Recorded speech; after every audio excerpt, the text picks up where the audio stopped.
Tata ঠিক এইভাবেই local নুনের ব্যবসাকে খেয়ে নিয়েছিল। টাটা তাদের নুন প্রথম 1983 সালে বাজারে আনে। টাটা দেখে যে ভারতের বাজারে নুন খোলা বা লুজ বিক্রি হয়, তাই টাটা হাইজিনকে প্রায়োরিটি দিয়ে বাজারে প্যাকেটের নুন আনে। টাটার এই স্ট্র্যাটেজি পুরোপুরিভাবে ফেল হয়ে যায়, কারণ ভারতীয়রা হাইজিনকে বেশি একটা ভালো প্রেফার করতো না।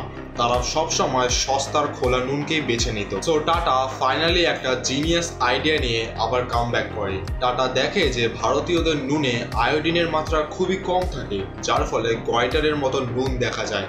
তাই টাটা দেশের প্রথম আয়োডিনযুক্ত নুন বাজারে আনে। টাটা লাস্ট এবং ফাইনাল খেলাটি খেলে। টাটা সল্ট কথাটির পরিবর্তে নামাক কথাটি ব্যবহার করেন এবং ট্যাগলাইন রাখেন দেশ কা নামাক, যার ফলে টাটা ভারতবর্ষের সবথেকে বেশি নুন বিক্রি করে অন্যান্য ব্র্যান্ডের তুলনায়। This is day 19 of telling real stories. Subscribe for more videos.